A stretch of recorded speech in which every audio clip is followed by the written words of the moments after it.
Hello, I am Shantanu yes. Welcome to Delta rankers.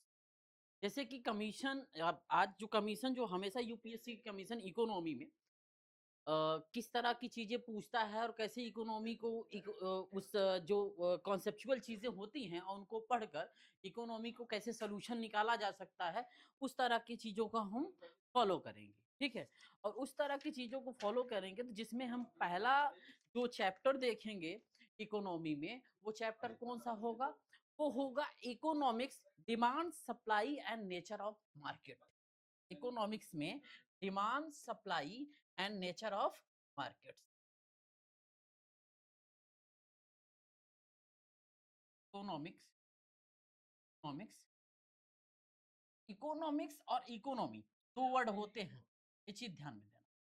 Economics और economy दो word होते हैं। इकोनॉमिक्स मतलब ये होता है एक ब्रॉड ब्रॉड पर्सपेक्टिव बात करता है। इकोनॉमिक्स ब्रॉड पर्सपेक्टिव की बात करता है। ब्रॉड पर्सपेक्टिव की बात पर्सपेक्टिव की बात। लेकिन वहीं पर जो इकोनॉमी है, इकोनॉमी वो थोड़ा सा ब्रॉड कम होता है, अर्थात ब्रॉड कम होता है।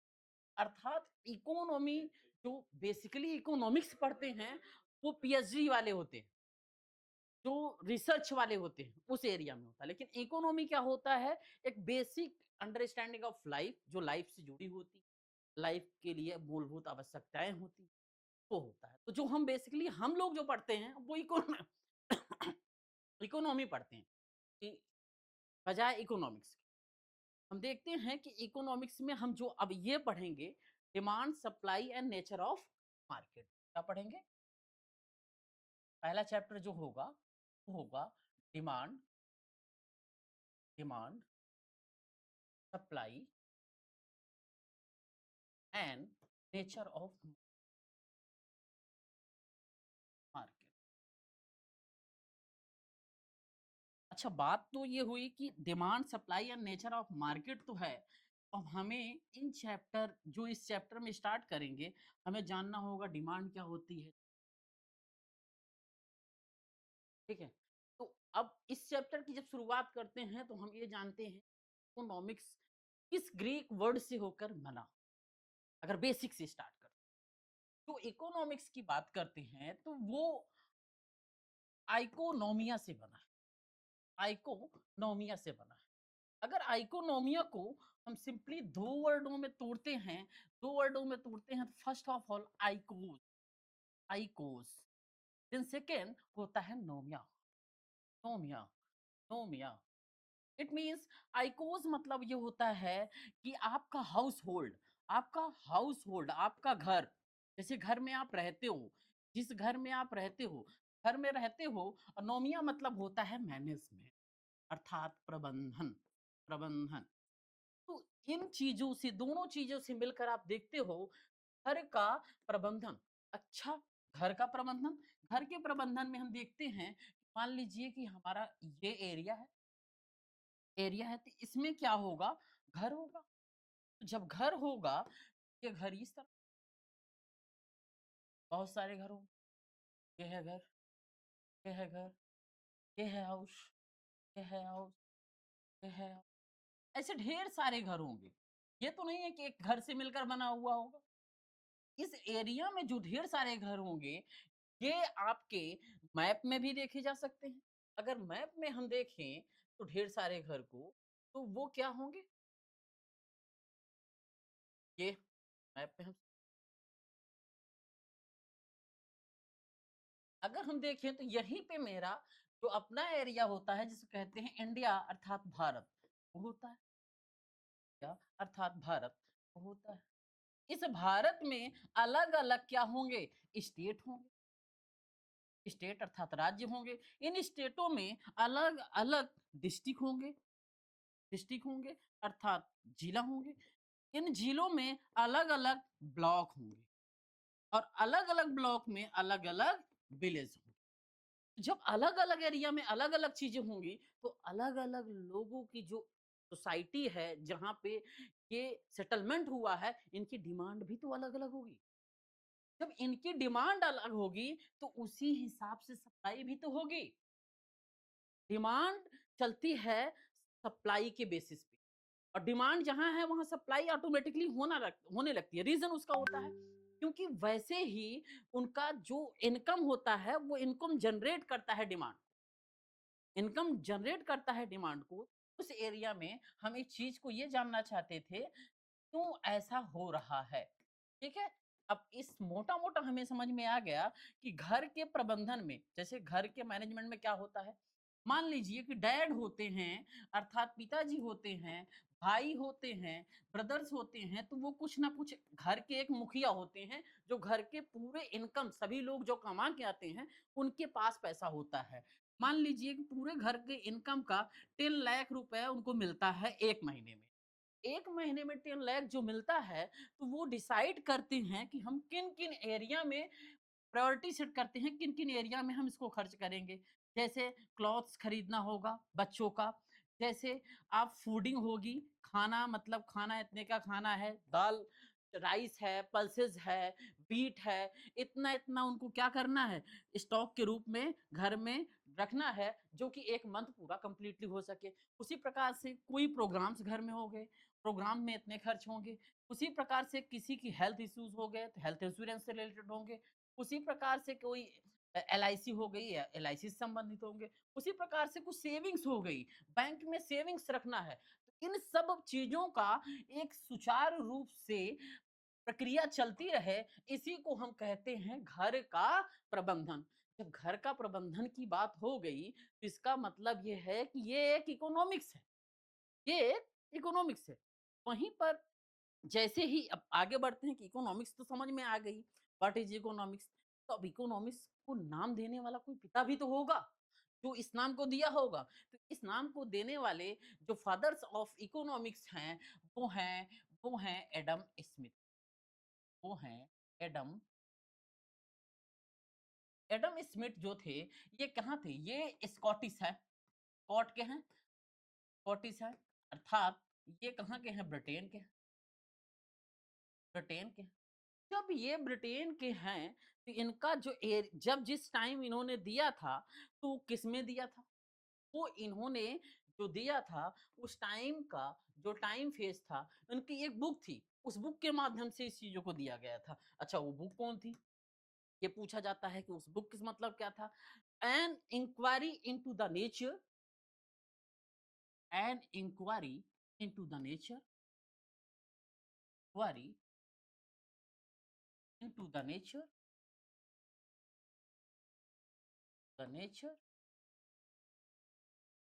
And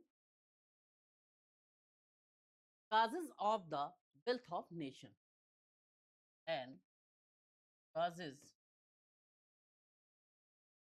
wealth of wealth of अब ये बुक आई थी, अब बुक कब आई थी, बुक का डेट भी होगा। वो बुक आई थी 1776 1776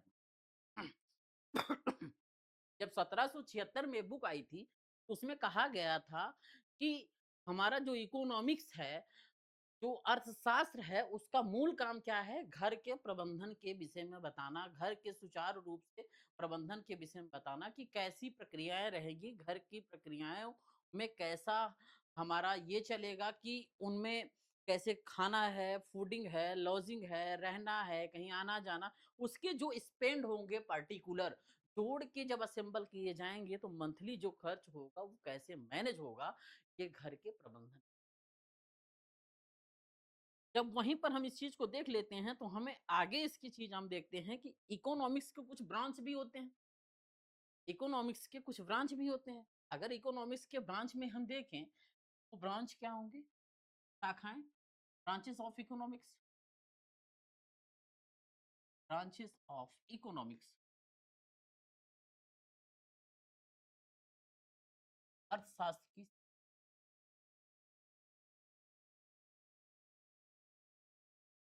शास्त्र अर्थशास्त्र की शाखाओं में देखते हैं, इसमें 2 प्रकार के ब्रांचेस हमें मिलते हैं।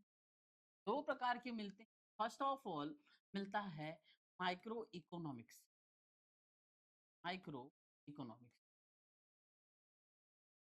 माइक्रो इकोनॉमिक्स को कहते हैं समष्टि अर्थशास्त्र, समष्टि अर्थशास्त्र। वहीं पर हम दूसरा देखते हैं जिसे कहते हैं मैक्रो इकोनॉमी, मैक्रो इकोनॉमी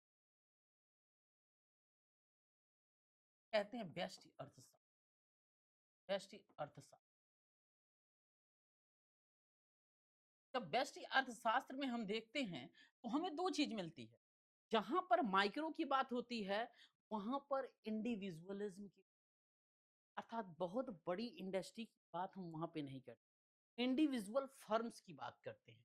अगर यहाँ पर पूछा जाएगा किस टाइप का चीज़ आएगा, वो इंडिविजुअल फर्म आएगा। अर्थात व्यक्तिगत कोई फर्म है, individual firm, individual firms.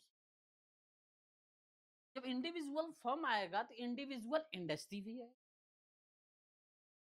Industry भी क्या होगा? Individual industry.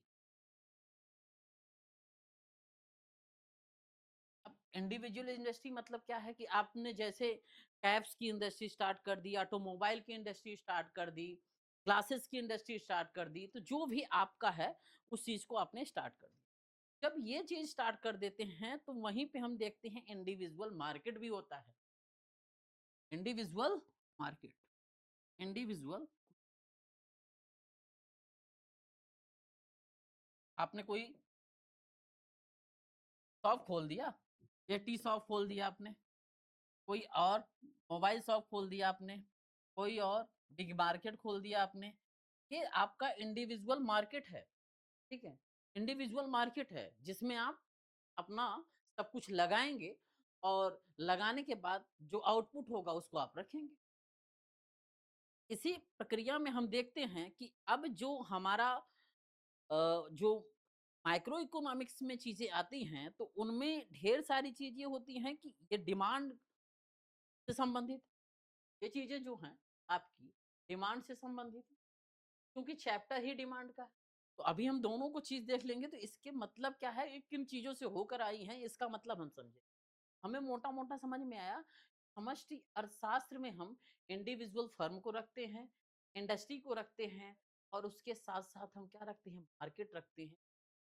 हाँ, कुल मिला के समष्टि अर्थशास्त्र किसी एक तक सीमित होती है, अर्थात समष्टि अर्थशास्त्र एक इंसान तक है।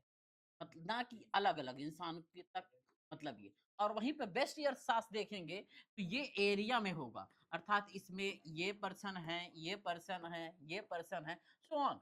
बहुत सारे पर्सन के विषय में जो चीज़ बताएगा वो बेस्ट अर्थशास्त्र होगा। अर्थात उसमें जब हम देखेंगे तो जैसे हमारा क्या होता है, नेशनल इनकम, इसमें हम देखते हैं क्या आता है, नेशनल इनकम, राष्ट्रीय आय, नेशनल इनकम, राष्ट्रीय आय, राष्ट्रीय आय। इसमें हम देखेंगे जैसे अनएम्प्लॉयमेंट आ जाएगा, बेरोजगारी, बेरोजगारी। यहीं पर हम इसमें देखेंगे बेरोजगारी के बाद पॉवर्टी, गरीबी भी है। ये कहीं न कहीं एक राष्ट्रीय मुद्दा है। एक जगह तो है नहीं, ये बहुत दूर तक फैला हुआ होता है। जैसे कि पूरे भारत में स्टेट, स्टेट में राज्य और राज्य में डिस्ट्रिक्ट, इन सब कहीं न कहीं स्टेट में कुछ न कुछ तो ऐसा इससे संबंधित होता है। इसका मतलब है कि ये बहुत विस्तृत लेवल पर चीज़ें होती हैं, जिन्हें हम मैक्रो इकोनॉमिक्स जानते हैं। लेकिन माइक्रो इकोनॉमिक्स के रूप में जिसे हम जानते हैं, वो एक छोटे लेवल पे होती है। मोटा-मोटा हमें समझ में आया कि बिग थिंग और small thing. Small thing related to समष्टि अर्थशास्त्र और बिग थिंग रिलेटेड टू व्यष्टि अर्थशास्त्र। जब हम इन चीज़ों को जान लेते हैं, तो आगे की प्रक्रियाओं में चलते हैं, तो हमें ये सोचना होता है कि आगे क्या हो सकता है? कि अब डिमांड की बात हो रही है ना, तो डिमांड, जो डिमांड है, डिमांड ये तय करती है कि कैसे डिमांड, टॉपिक में चलते हैं। फर्स्ट टॉपिक देखते हैं, डिमांड, माँग, माँग, माँग देखिए, माँग कैसी, माँग कैसी डिसाइड करें आप? जब माँग देखेंगे तो मार्केट में माँग 2 तरह की होती है, ठीक है? मार्केट में जो माँग होती है 2 तरह की।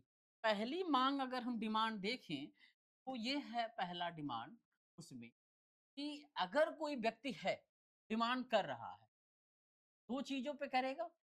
पहला होगा कि वो जो पर्सन है, ये वाला जो पर्सन है, इसकी इनकम क्या है?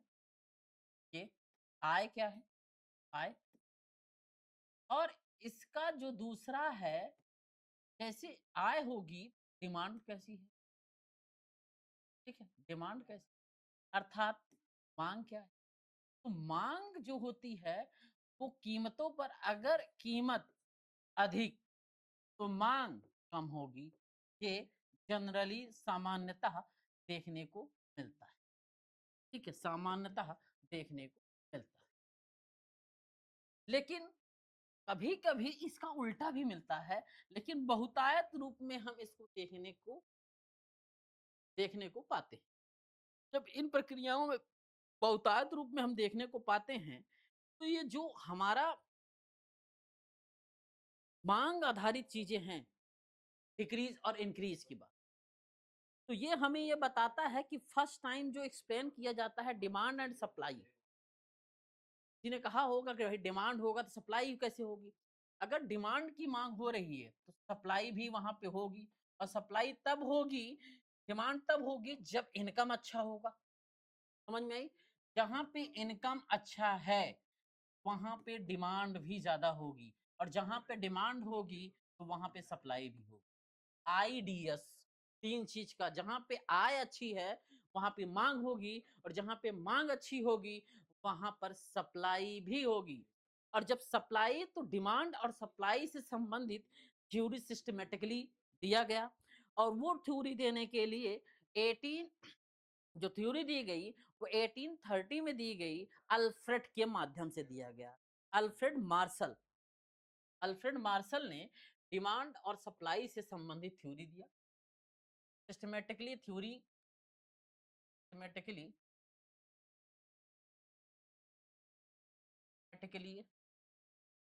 थ्योरी दी गई, सिस्टमैटिकली सिस्टमैटिकली थ्योरी दी गई। किसकी थ्योरी दी गई? डिमांड एंड सप्लाई की। Demand and supply. जब डिमांड और सप्लाई की सिस्टमैटिकली थ्योरी दी गई, किसी न किसी के माध्यम से दी गई। वो थे अल्फ्रेड अल्फ्रेड मार्शल। अल्फ्रेड जब अल्फ्रेड मार्शल ने इस डिमांड और सप्लाई की थ्योरी दी, तो 18 वो टाइम जो फेज था, वो था आपका 1890। ठीक है? इस फेज का जो टाइम था 18 मतलब अर्थात 19 का डिकेड है वो। 19 का डिकेड है जब उन्होंने इस समय उन्होंने यह बताया कि क्यों इस समय, अब थोड़ा-सा उनको जान लेते हैं क्योंकि वो तो इकोनॉमिस्ट थे। उन्होंने ये बताया कि जो चीज़ें बढ़ रही हैं, तो क्यों डिमांड बढ़ रहा है और डिमांड बढ़ रहा है, कौन चीज़ इनकम बढ़ रहा है, तो इनकम बढ़ रहा है तो डिमांड बढ़ रही है, लेकिन इनकम कम हो रहा है तो डिमांड कम हो रही है। ये हम आपको बताएँ कि ऐसा जनरली देखने को मिलता है, ऐसा जनरली देखने को मिलता है। लेकिन कुछ एक्सेप्शन भी हैं, जहाँ पर ऐसी चीज़ें देखने को नहीं मिलती। ऐसा क्या है? ऐसा ये है, एक्सेप्शन में अगर उपलब्धि के लिए देखें, ऐसा ये है, यहाँ पर कुछ एक्सेप्शन भी हैं, एक्सेप्शन भी हैं, अपवाद भी हैं, अपवाद भी हैं। जब अपवाद हम देखते हैं, इन अपवादों में 2 चीज़ देखते हैं। फर्स्ट ऑफ देखते हैं टिफ़िन गुड्स, टिफ़िन गुड्स। दूसरा देखते हैं आपका पेबलेन गुड्स, पेबलेन गुड्स। तीसरा देखते हैं आपका इंफीरियर गुड्स, इंफीरियर गुड्स। चौथा देखते हैं आपका नॉर्मल गुड्स। पहले हम चीज़ों को जानने की कोशिश करेंगे, तब उसके बाद हम समझेंगे ऐसा क्या है कि जो चीज़ें ऐसी हो रही हैं। क्लियर? तो हमें जो 2 चीज़ें मिली हुई हैं, जो अपवाद के रूप में हैं, वो ये हैं और ये, याद रखिए। ये और ये, और तो ये नॉर्मल कंडीशन में चलेंगे। अब हम इसके साथ 2 चीज़ें होती हैं, जब इंसान होता है, मैन होता है, उसके पास कभी ₹100 आता है। मान लो मार्केट में ₹100 में ए लेबल की चीज़ें आदमी खा सकता है, पहन सकता है, ₹100। मार्केट में ₹100 में आदमी ए लेबल की चीज़ें खा सकता है, मतलब life of standard, standard of life उसकी जो होती है, वो बहुत अच्छी हो जाती है। जीवन जीने की जो जीविका है, वो बहुत अच्छी ए लेवल की लग्ज़रियस लाइफ़ जीता है। लेकिन किसी कारणवश उसके पास एक ऐसा समय आया कि ₹10। अब जब कोई व्यक्ति ₹10 में है, वो क्या खाएगा? मान लो वो मैच का आटा खा रहा है, मक्के का आटा खा रहा है, मक्के का आटा, आटा रोटी खाता है, ब्रेड खाता है। लेकिन वहीं पर इस पर्सन के पास जो आदमी था, अब इस पर्सन के पास ₹100 आ गया। तो अब ये क्या खाएगा? अब ये खाएगा व्हीट व्हीट फ्लोर ब्रेड, मतलब गेहूँ के आटे की रोटी। इसका मतलब जब उसके पास ₹10 था, तो वो इन्फीरियर था, अर्थात वो घटिया चीज़ों को खाता था, घटिया चीज़ों का यूज़ करता था। लेकिन जैसे ही उसके पास ₹100 आया, तो वो आटे पे शिफ्ट, तो वो क्या हो गया? नॉर्मल कंडीशन पे चला गया, घटिया से अच्छे ये बताना इसलिए ज़रूरी था, क्योंकि इसका यूज़ है। जब हम इस चीज़ को जान लेते हैं, तो हम देखते हैं कि गिवन गुड्स वे गुड्स होते हैं, जिसमें यूटिलिटी बेसिक नीड के बिहाफ पे हो। अर्थात इस चीज़ की ज़रूरत है ही और इसको रखना ही पड़ेगा। जैसे रखना ही पड़ेगा, जैसे क्या? गिवन गुड्स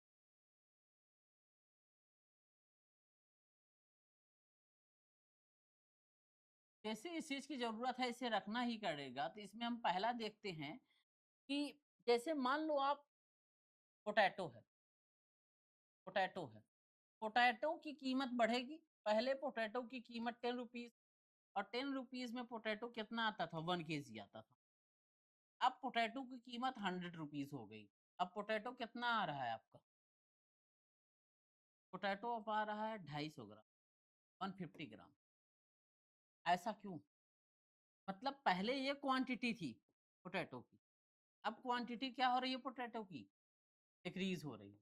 कारण क्या है? क्योंकि पोटैटो की कीमत बढ़ गई, लेकिन पोटैटो तो लिया जा रहा है ना।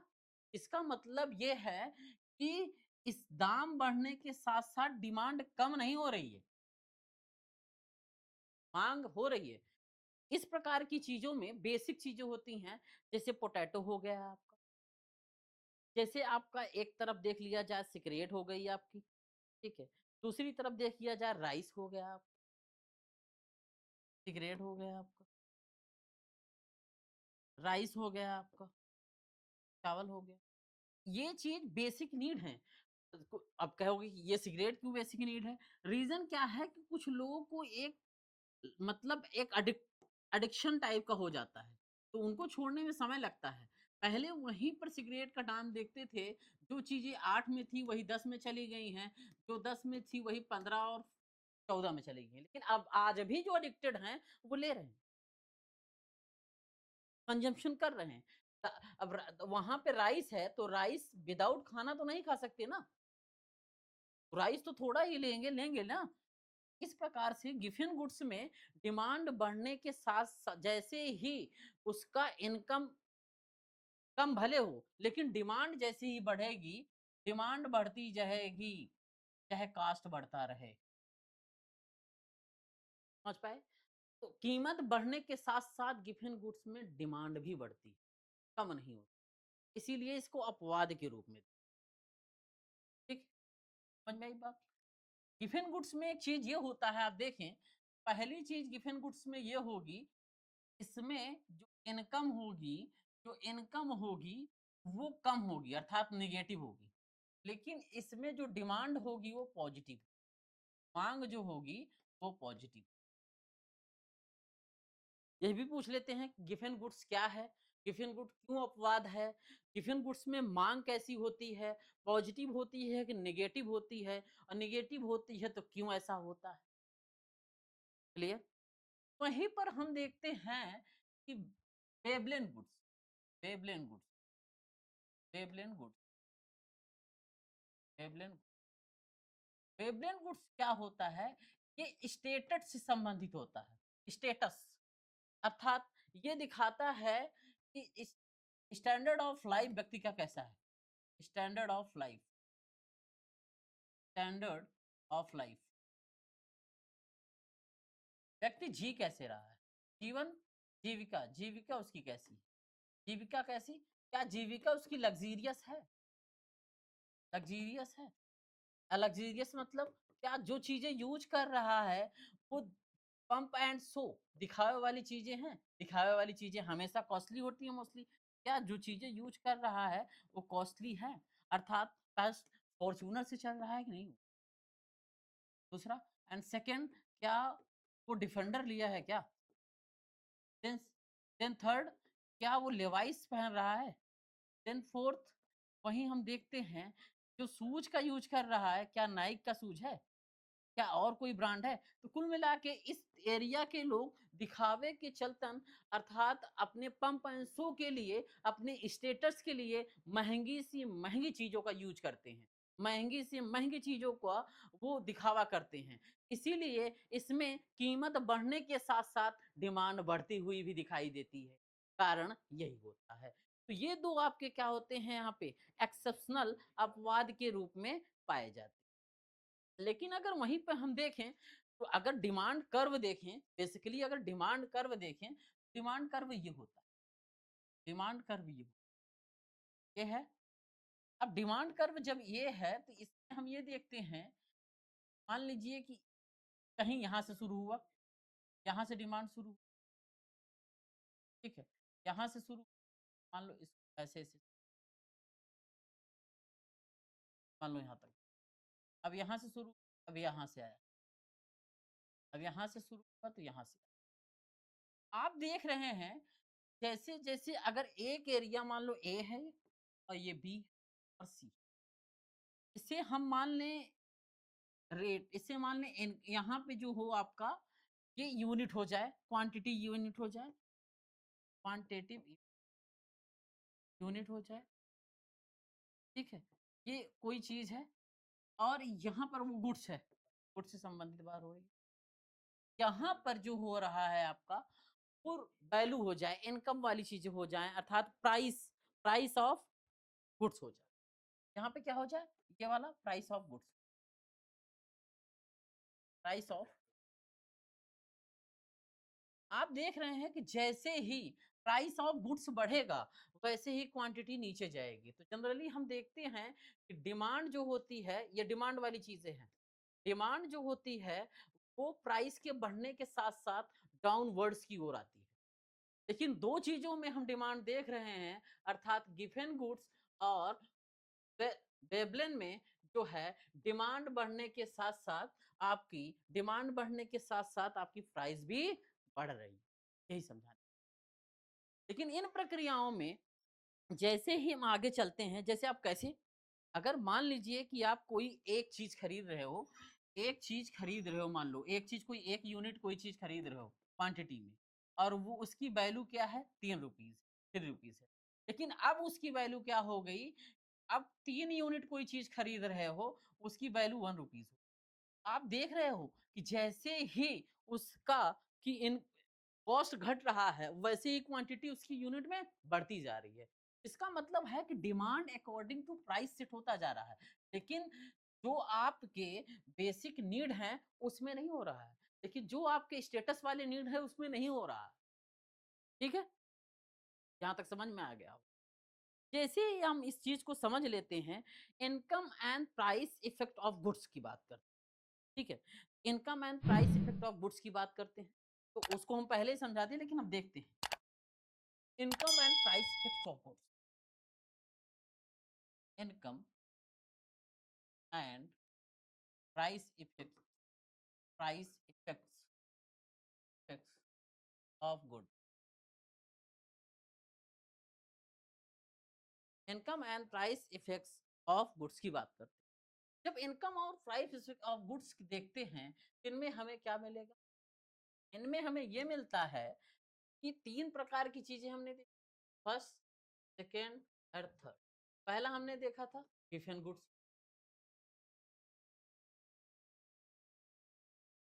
गिवन गुड्स वाले में हम 2 चीज़ देखते हैं। पहला, first of all given goods में देखते हैं, जो इनकम इफ़ेक्ट है, जो इनकम इफ़ेक्ट इसमें है वो क्या है? Income effect, income effect. Income effect क्या होता है? ये नेगेटिव होता है, कम होता है। लेकिन यहीं पर हम देखते हैं कि जो हमारा अ, प्राइस इफ़ेक्ट होता है, वो पॉज़िटिव होता है। प्राइस इफ़ेक्ट क्या होता है? प्राइस इफ़ेक्ट क्या होता है? ऐसा क्यों? इसमें ये देखते हैं कि जो हमारी आय है वो कम है। अभी 10 थी, देन 8 हो गई, फिर 6 हो गई, वो कम होती है। लेकिन हमारा जो डिमांड है, वो डिमांड बढ़ता जा रहा है, डिमांड बढ़ता जा रहा है। इस प्रकार से हम गिवन गुड्स में, लेकिन हम बेसिक नीड की आवश्यकताएँ हैं, तो हम इसकी क्वांटिटी कम कर देते हैं, लेकिन इसकी डिमांड के अनुसार हम चीज़ों को बाई करते हैं। इसीलिए तो हमें सेल करने वाले व्यक्ति निरंतर रूप से सेल करते रहते हैं, लेकिन क्वांटिटी भले कम हो, लेकिन ज़रूरत की चीज़ें हैं, इसलिए हम उसे खरीदते हैं। जब इन प्रक्रियाओं में हम आगे की चीज़ें देखते हैं, तो आगे हमारे पास आता है, वो होता है आपका interior goods, interior interior goods. Inferior goods ऐसे गुड्स होते हैं, इसमें आप देखते हैं जो इन्फीरियर गुड्स है, हम आपको ऑलरेडी बता चुके हैं कि इन्फीरियर गुड्स जो होता है, इसमें इनकम इफेक्ट को क्या होता है, वो बहुत कम हो जाता है। अर्थात जहाँ 100 रुपए आप कमाते थे, आप 10 रुपया कमा रहे हैं। तो अब क्या होगा? इसमें इसमें इसमें इनकम इफेक्ट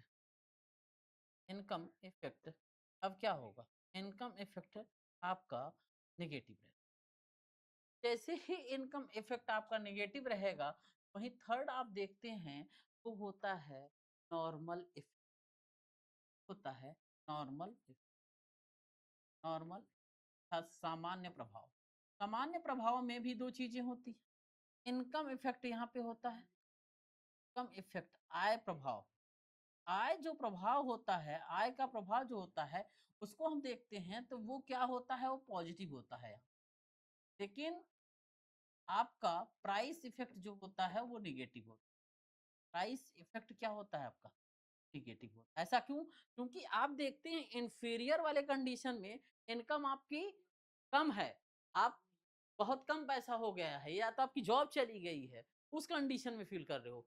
लेकिन जैसे ही आपकी इनकम बढ़ती है, तो वैसे-वैसे आप देखते हो कि आपका प्राइस इफेक्ट कम दिखने लगता है। तो इससे प्राइस इफेक्ट वहाँ पे क्या होता है? कम दिखेगा, आपकी इनकम बढ़ी हुई दिखेगी। इस प्रकार से नॉर्मल इफेक्ट इसको हम कहते हैं। अब देखते हैं इलास्टिसिटी ऑफ डिमांड, क्योंकि डिमांड भी फ्लक्चुएट होती है। Elasticity of demand, elasticity of demand,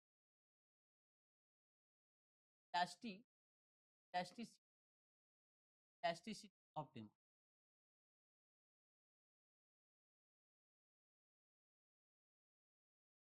अब जो इलास्टिसिटी ऑफ डिमांड, मांग का लचीलापन, मांग का लचीलापन देखिए। ये मांग का जो लचीलापन होता है, वो मुख्यतः वो 3 प्रकार से होता है। किस प्रकार का लचीलापन होता है? क्यों ऐसे होता है? सब चीज़ों, मांग जो लचीलापन होता है, कभी-कभी क्या होता है, मांग के अनुसार अगर देखें तो इनकम इलास्टिसिटी देख लें, कॉस्ट क्रॉस इलास्टिसिटी देख लें, और वहीं पर हम देखते हैं प्राइस इलास्टिसिटी। तो प्राइस इलास्टिसिटी देखते हैं, तो इन चीज़ों को डिमांड देखें तो ये जो चेंज होती है डिमांड, तो quantity change in quantity and due to change in price, change in quantity, change in quantity, change in quantity, quantity due to change in demand. जब आपकी क्वांटिटी बदलेगी तो डिमांड बदलेगी, डिमांड के अनुसार आपकी क्वांटिटी बदलती रहती है। तो इसी के बिहाफ में हम देखते हैं income elasticity of demand. First of देखते हैं इनकम इलास्टिसिटी ऑफ डिमांड,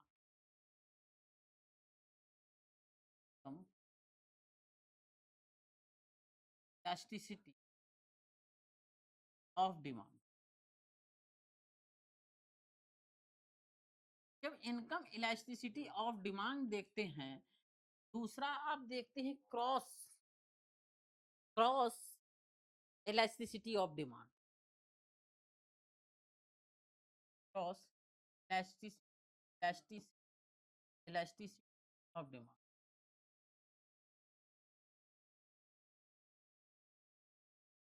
जब आप क्रॉस इलास्टिसिटी ऑफ डिमांड देखते हैं तो आप देखते हैं प्राइस इलास्टिसिटी ऑफ डिमांड।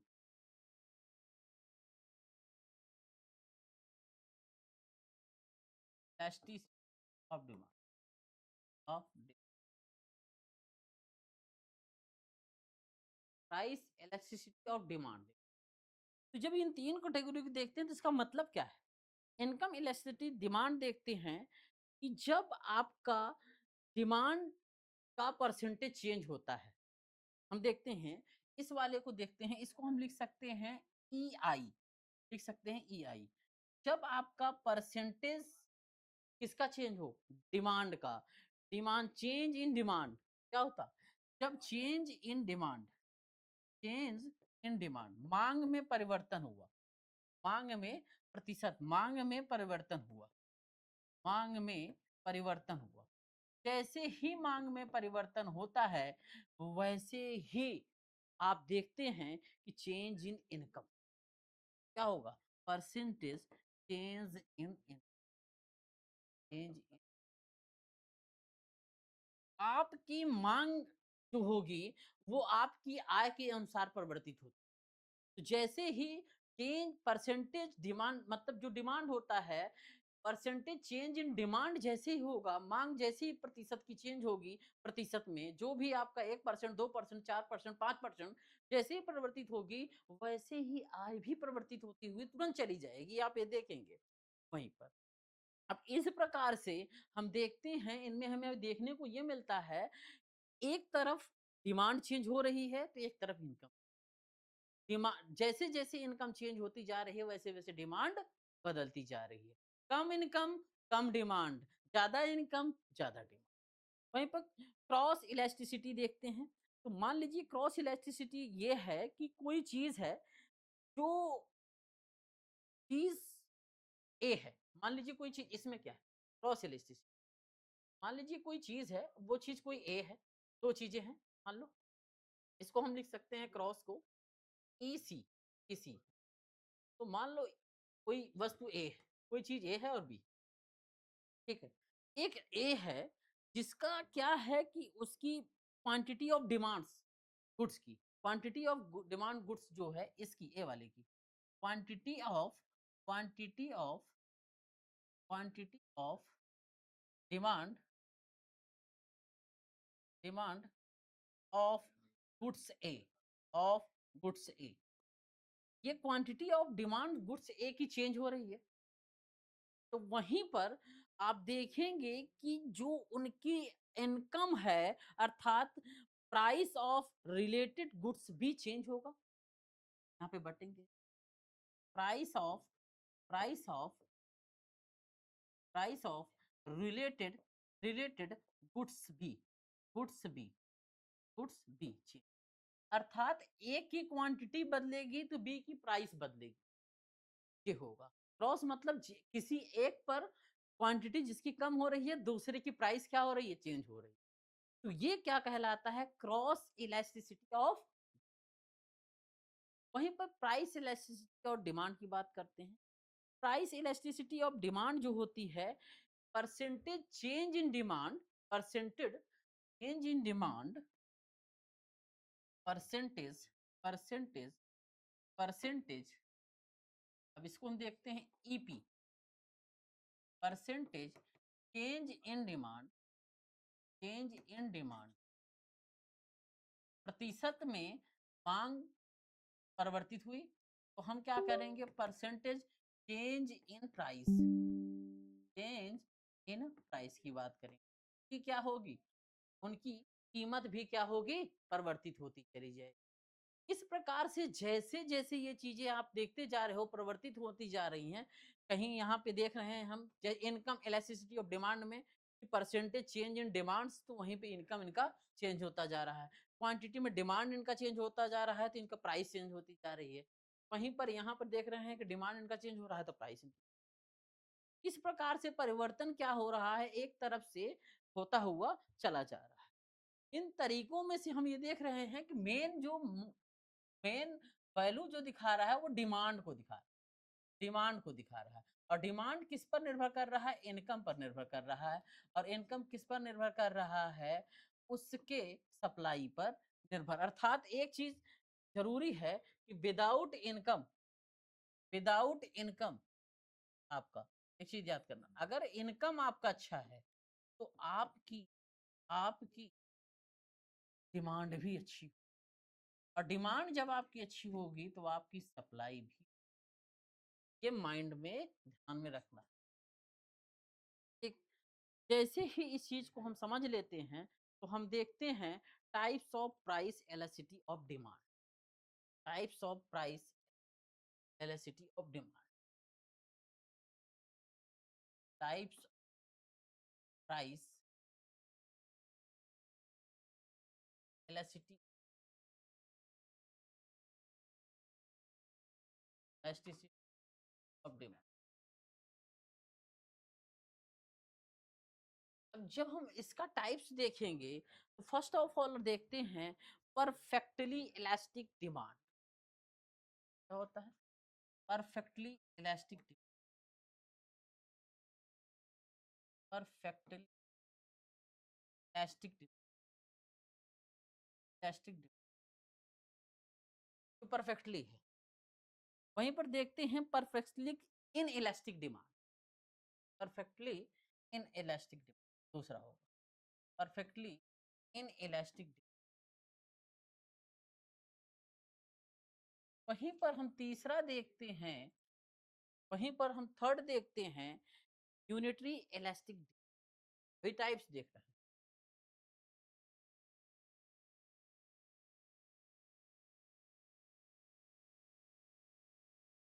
वहीं पर हम फोर्थ देखते हैं रिलेटिव इलास्टिक डिमांड।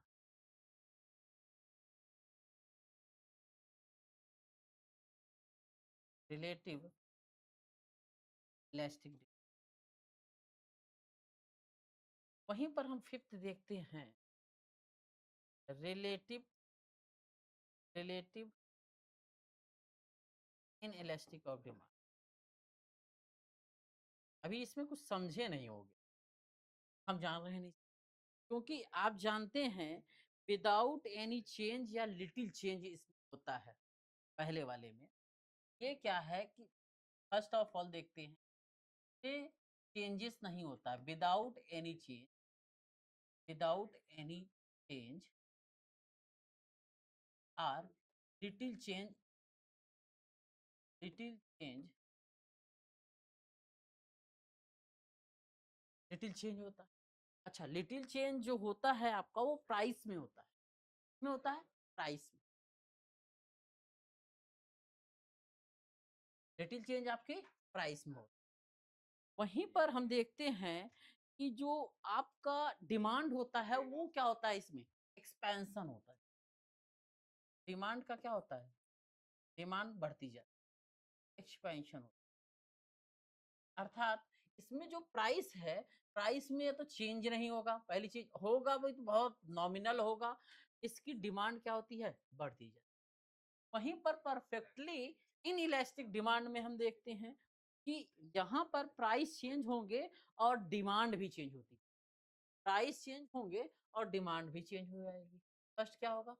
प्राइस इसमें चेंज होंगे, प्राइस चेंज होंगे और इसकी डिमांड भी चेंज होगी।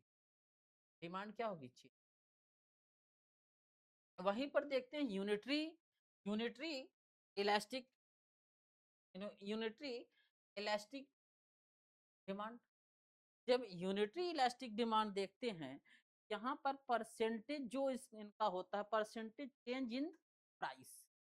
यूनिटरी में percentage change in price, percentage percentage change price. अर्थात इनकी जब परसेंटेज चेंज इन प्राइस होती है तो परसेंटेज चेंज इन डिमांड भी हो रहा है। तो अर्थात जैसे जैसे प्राइस चेंज होगी परसेंटेज, उसी के बराबर में percentage change in percentage change in demand, मांग भी उसी के साथ साथ क्या होगी, कम होती जाएगी या बढ़ती जाएगी, लेकिन परिवर्तन डिमांड और प्राइस के अकॉर्डिंग चल, कीमत के अकॉर्डिंग चल। लेकिन जैसे जैसे ही ये यूनिटरी के सिस्टम में है, लेकिन वहीं पर हम देखते हैं relative elastic demand, relative elastic demand की बात करते हैं। जैसे जैसे आपकी क्या होगी, क्वांटिटी बढ़ेगी, घटेगी, या क्वांटिटी कम होती जाएगी, या क्वांटिटी चेंजेस होंगी। क्वांटिटी चेंजेस जैसे जैसे आपके होते जाते हैं, वैसे ही आपकी क्वांटिटी के चेंजेस क्या, डिमांड के आधार पर। ये क्या है, क्वांटिटी, क्वांटिटी आपकी, क्वांटिटी जो है, क्वांटिटी की जो डिमांड होगी, अगर बदल रही है, चेंज हो रही है, चेंज हो रही है, इसका मतलब क्या है कि प्राइस भी चेंज हो रहा है। ये है, मोटा मोटा आप समझ पा रहे हो ना कि डिमांड और प्राइस की बात चल रही है, जो भी चल रही है। और वहीं पर हम देखते हैं लास्ट ऑफ डिमांड, अगर डिमांड क्या होता है यहाँ पे, demand relative in elastic demand की बात करते हैं, तो यहाँ पर जो परसेंटेज चेंज होते रहते हैं आपके डिमांड, तो percentage change in demand is less than change in price. अर्थात जो डिमांड का प्रतिशत है, लेस देन क्या होगा, इज लेस देन प्राइस। मतलब ए इज ग्रेटर देन बी, नहीं समझ पाए? इसका मतलब जैसे जैसे demand, percentage in demand is less than price, अर्थात जो डिमांड होगा आपका, वो प्राइस, जैसे जैसे प्राइस बढ़ेगी, वैसे वैसे डिमांड क्या होगा आपका, वो कम होता जाएगा। लेकिन इस परसेंटेज पर एक टाइम तक कम होता जाएगा। आप आगे पढ़ोगे, इसी पर एम्प्लॉयमेंट एंड पॉवर्टी का चैप्टर है, वहां पे एम्प्लॉयमेंट भी पढ़े, वहां पर एम्प्लॉयमेंट भी आप आगे बढ़ते हुए देखोगे, जिससे कि रोजगार की ओर आप आगे बढ़ोगे। इन्हीं में हम देखते हैं लॉ ऑफ सप्लाई, के आगे देखते हैं law of supply, law of आप सप्लाई में देखते हैं कि जो हम चीजें पहुंच पहुंच की नियम जो होती हैं, वो किस आधारित होती हैं। पहुंच की नियम को अगर हम देखें, तो ये निश्चित करती हैं कि कोई चीज अगर मांगी गई, डिमांड हुई, कि पहुंच कितनी कम समय में अच्छी चीजें पहुंच जाए, अच्छी चीजें पहुंच जाए। इसके लिए जो पहुंच जो होती है, वो सप्लाई कर्व पर निर्भर करता है, क्योंकि सप्लाई कर्व जो होता है, अगर आप देखेंगे पहुंच के संबंधित, ये कर्व है सप्लाई, ये जो कर्व है, ये जैसे जैसे आपका बढ़ता जाएगा, जैसे मान लीजिए कि डिमांड है किसी चीज, ए है, ये बी है, और सी, और ये जो है सप्लाई। अब उस जगह जो डिमांड हो रही है, जिस भी चीजों की डिमांड हो रही है, ये देखा जाता है कि अधिकतर की जो सप्लाई होती है, वो अपवार्ड की ओर जाती है।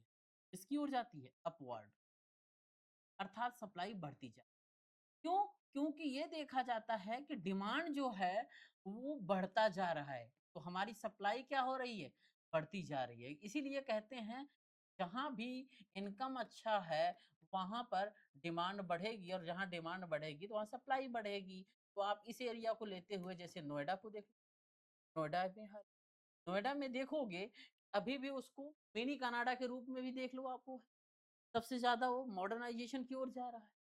वहाँ इनकम लोगों की अच्छी है, इनकम लोगों की अच्छी है, तो डिमांड लोगों का है, डिमांड लोगों का है, तो सप्लाई है, आपको ये देखने को वहीं पर अगर हम इस चीज को देख लें, फॉर्म्स, अब जैसे ही अब इस चीज को समझ में आया, सप्लाई चीजें कैसी हुई, सप्लाई के बाद हम देखते हैं फॉर्म्स ऑफ मार्केट, क्योंकि मार्केट के फॉर्म्स भी होते हैं, मार्केट के फॉर्म्स होते हैं, और ये मार्केट ही डिसाइड करते हैं कि डिमांड डिमांड कैसे होगी, अर्थात मान लीजिए लेस इनकम है किसी की, लेस इनकम है, हम क्या करेंगे कि डिमांड भी तो लेस होगी। जहाँ पे लेस डिमांड है, वहाँ सप्लाई भी तो लेस होगी। ये पूरा इसी पे निर्भर है। इस प्रकार से हम देखते हैं, ये मार्केट जो है, इनके माध्यम से चलती है, डिमांड के माध्यम से चलती है। तो अब हम देखते हैं कि जो मार्केट है, फॉर्म्स ऑफ मार्केट क्या है? Forms of market, forms of market, बाजार के प्रकार, बाजार के, जब बाजार के फॉर्म्स ऑफ मार्केट के वे में चलते हैं, तो हम फर्स्ट ऑफ ऑल देखते हैं कि परफेक्ट कंपटीशन के वे में जाते हैं। अर्थात परफेक्ट कंपटीशन क्या होता है? परफेक्ट कंपटीशन मतलब होता है कि अगर देखें इसी के स्वरूप में, इसके फॉर्म फर्स्ट ऑफ ऑल देखें क्या है? Perfect competition, perfect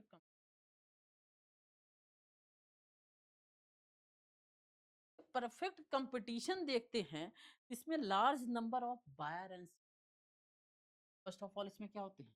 large number of buyer and,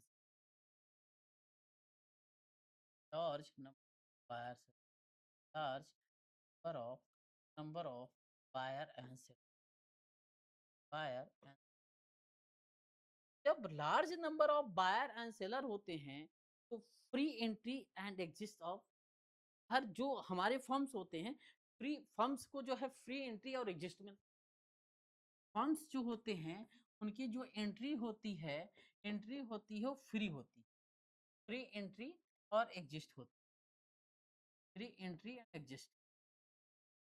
जब फ्री एंट्री और एग्जिस्ट होता है, का मतलब ये है कि अब होमोजीनस गुड है, सेम प्राइस पर।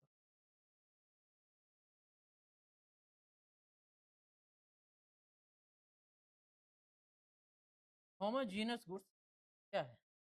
सेम प्राइस पे, सेम प्राइस पे। अब वहीं पर परफेक्ट कंपटीशन के बाद देखते हैं मोनोपोली मार्केट। यहाँ पर मोनोपोली मार्केट,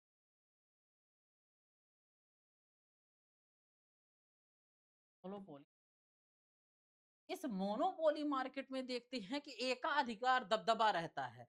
अर्थात इसमें हम एक चीज ये पाते हैं कि seller of good only are seller of goods, only one, sorry, only one seller of goods होते, only one seller of goods होते, सेलर ऑफ गुड्स।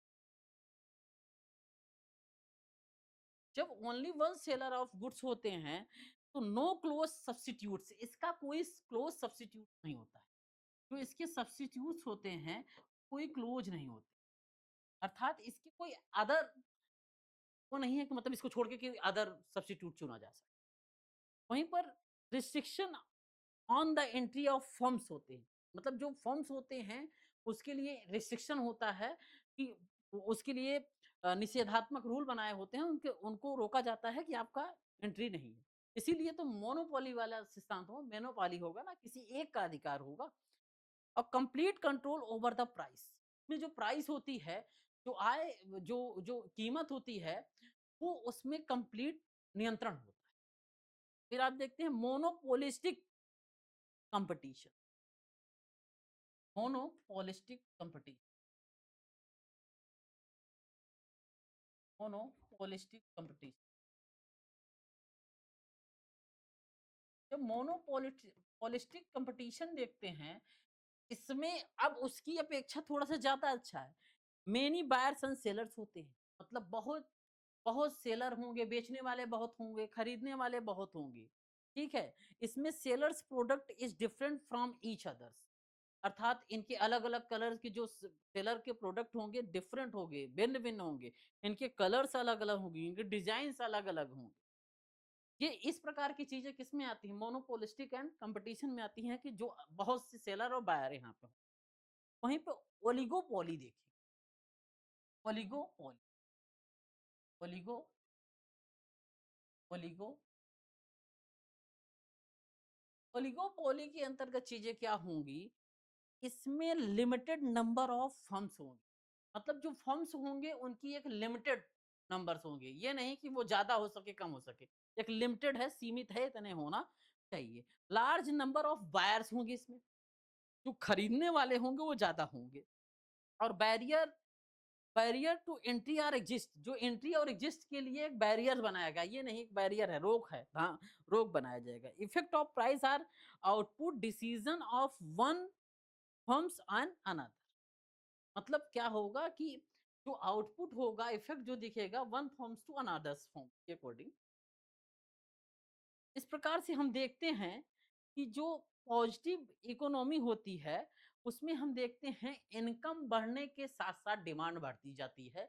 उसमें सभी लोग खुशहाल जिंदगी जीते हैं, सभी लोग खुशी होते हैं और सभी लोग अच्छे होते हैं। ऐसा नहीं है कि सभी लोग अच्छे नहीं होते, में सभी लोग मोस्टली ये देखा जाता है कि सभी लोग अच्छे होते हैं और अपनी ज़िंदगी में वो दुखी इसलिए नहीं होते हैं बहुतायत में। ये बहुतायत में खुशी होते हैं, लेकिन उससे दुखी इसलिए नहीं होते हैं, उनकी जो बेसिक नीड होती है वो अच्छे से कंप्लीट होती है। कोई भी प्रॉब्लम आती है वो अपनी इनकम के माध्यम से उस चीज़ को कंप्लीट करते हैं, ठीक है? तो बस आज की क्लास बस यहीं तक। और इस क्लास में हम समझ पाए, इस क्लास में हमने देखा कि क्या देखा इस क्लास में? क्लास में हमने देखा ये चीज़ें रही, क्या-क्या रही? इस क्लास में तो हमने देखा कि वो जो इनकम है, इनकम जैसे सप्लाई क्या है, डिमांड क्या है, ठीक है? और उसके साथ-साथ हम लोगों ने ये देखा इकोनॉमिक्स किसे कहते हैं, डिमांड किसे कहते हैं, सप्लाई किसे कहते हैं, नेचर ऑफ मार्केट किसे कहते हैं, इन सब चीज़ों को समझने की प्रयास किया। डिमांड में हमने ये समझा कि मोटा-मोटा कि जितना डिमांड डिमांड उस पे सेट होता है इनकम के बेस पे। अगर इनकम कम तो कम, डिमांड कम नहीं, ज़्यादा। ये होगा। ये चीज़ ध्यान में रखना, यहाँ पर कभी-कभी ये चीज़ क्वेश्चन सॉल्व करने में ये दिक्कत होती है। जहाँ पर माँग ज़्यादा, वहाँ पर इनकम ज़्यादा, जहाँ पर इनकम कम, वहाँ पे डिमांड कम, ये दोनों चीज़ होती है। लेकिन इसका हमने अपवाद भी आपको बताया।